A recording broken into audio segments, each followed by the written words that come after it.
Atsidarę interneto naršyklę įveskite svetainės adresą www.manoelektra.lt. Jeigu jau esate užsiregistravęs, skiltyje privatiems klientams įveskite prisijungimo vardą, slaptažodį, spustelėkite prisijungti ir jūs pateksite į savitarnos svetainę. Jeigu esate naujas savitarnos svetainės lankytojas, pirmiausia turite užsiregistruoti. Taigi, pirmiausia pasirinkite skiltį privatiems klientams ir spustelėkite registruotis. Registracijos laukeliuose vardas ir pavardė įrašykite savo vardą ir pavardę. Laukelyje vartotojo kodas įveskite jums skirtą 7 skaitmenų vartotojo kodą, kuris yra įrašytas jūsų ir Lesto sutartyje bei jūsų atsiskaitimo knygelėje. Kitame laukelyje įveskite 4 paskutinius savo asmens kodo skaičius. Tada spustelėję tęsti registraciją, jūs pereisite į antrąjį registracijos etapą. Laukelyje prisijungimo vardas sugalvokite ir įrašykite prisijungimo vardą, kuriuo vėliau prisijungsite prie savitarnos svetainės Mano Elektra. Spustelėję tikrinti galimybę sužinosite, ar jūsų sugalvotas prisijungimo vardas nėra užimtas. Jeigu jis yra užimtas, pasirinkite vieną iš siūlomų variantų arba sugalvokite kitą. Po to įrašykite savo slaptažodį ir jį pakartokite. Būtinai nurodykite savo elektroninio pašto adresą, fiksuoto ir mobiliojo telefonų numerius, kad prireikus Lesto kliento aptarnavimo specialistai galėtų su jumis susisiekti ir perduoti aktualią informaciją. Susipažinkite su savitarnos svetainės naudojimosi taisyklėmis. Jas perskaitę pažymėkite varnele su savitarnos svetainės taisyklėmis susipažinau ir sutinku. Spustelėkite registruotis, o tuomet prisijungti. Suveskite registracijos metu sugalvotus prisijungimo vardą ir slaptažodį. Jeigu įvedant duomenis nebuvo klaidų, sveikiname. Jūs prisiregistravote prie savitarnos svetainės Mano Elektra. Svetainės Mano Elektra dešinėje pusėje rasite naudingas nuorodas, o kairėje puslapio meniu. Mano Elektros meniu punkte Nustatymai galite pakeisti arba patikslinti vartotojo duomenis. Savo prisijungimo vardą, slaptažodį, elektroninį paštą, fiksuoto ir mobiliojo telefono numerius.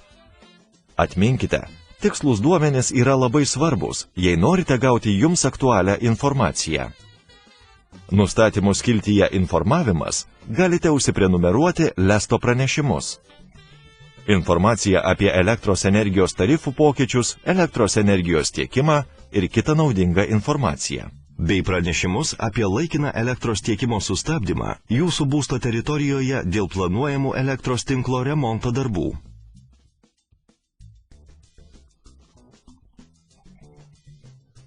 Jeigu atsiskaitote pagal sąskaitas arba tiesioginio debeto būdu, savitarnos svetainės meniu punkto paslaugos skiltyje rodmenų deklaravimas galite įvesti faktinius einamojo mėnesio rodmenis, pagal kuriuos jums bus išrašyta sąskaita.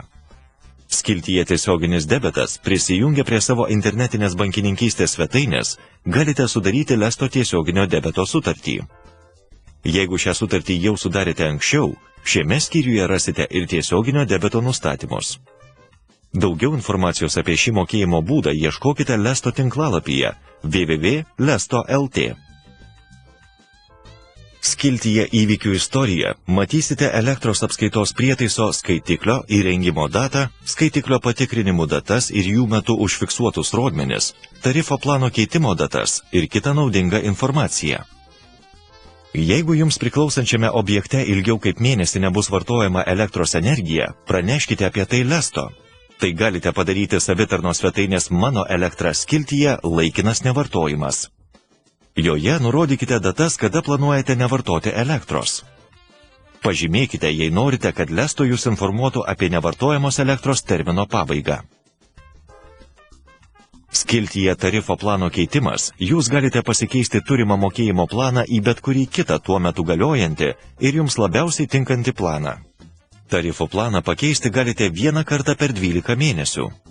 Elektros suvartojimo laukelyje peržiūrėkite Lesto apskaičiuotą jūsų vidutinį suvartojimą, jei reikia jį patikslinkite, ir stumdami paros laiko lankiklį nurodykite, kiek suvartojate elektros dienos ir nakties metu. Spustelėkite rodyti palankiausią. Palankiausias mokėjimo planas bus pažymėtas prierašu palankiausias. Tuomet spustelėkite rinktis. Susipažinkite su visa informacija ir taisyklėmis. Pažymėkite varnelę su taisyklėmis susipažinau ir sutinku. Pasirinkite jums patogiausią mokėjimo pranešimų pateikimo būdą ir spustelėkite patvirtinti ir tęsti. Perėję į paskutinį langą, dar kartą spustelėkite patvirtinti. Įvykus plano keitimui, šis faktas bus atvaizduotas meniu punkto atsiskaitimai ir įvykiai skiltyje įvykių istorija. Atidarę meniu punktą pranešimai, rasite gautus Lesto ir jūsų siųstus pranešimus.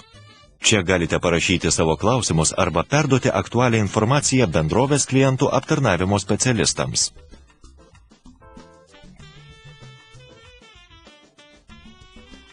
Jeigu atsiskaitote naudodamiesi atsiskaitimo knygele, meniu punkto atsiskaitimai ir įvykiai skiltyje mokėjimų istorija, matysite jums taikomą tarifų planą, galiojantį tarifą suvartojimo vidurkį.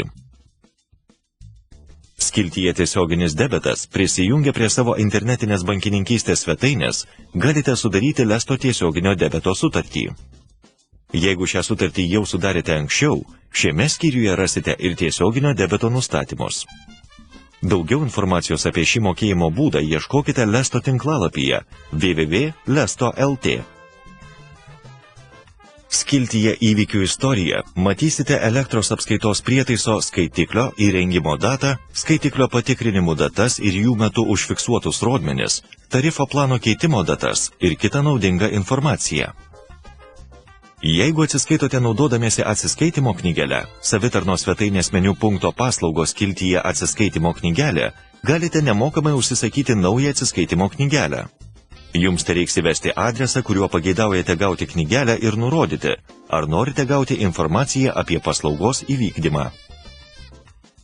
Primename, kad tiesioginis debetas yra pigesnis ir patogesnis atsiskaitimo būdas už mokėjimą pagal atsiskaitimo knygelę. Jeigu jums priklausančiame objekte ilgiau kaip mėnesį nebus vartojama elektros energija, praneškite apie tai Lesto.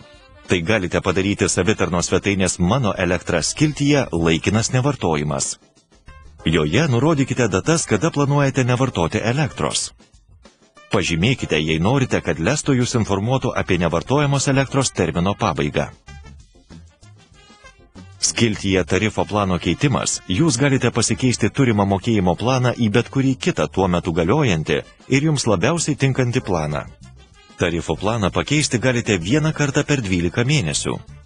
Elektros suvartojimo laukelyje peržiūrėkite Lesto apskaičiuotą jūsų vidutinį suvartojimą, jei reikia jį patikslinkite, ir stumdami paros laiko lankiklį, nurodykite, kiek suvartojate elektros dienos ir nakties metu. Spustelėkite rodyti palankiausią. Palankiausias mokėjimo planas bus pažymėtas prierašu palankiausias. Tuomet spustelėkite rinktis.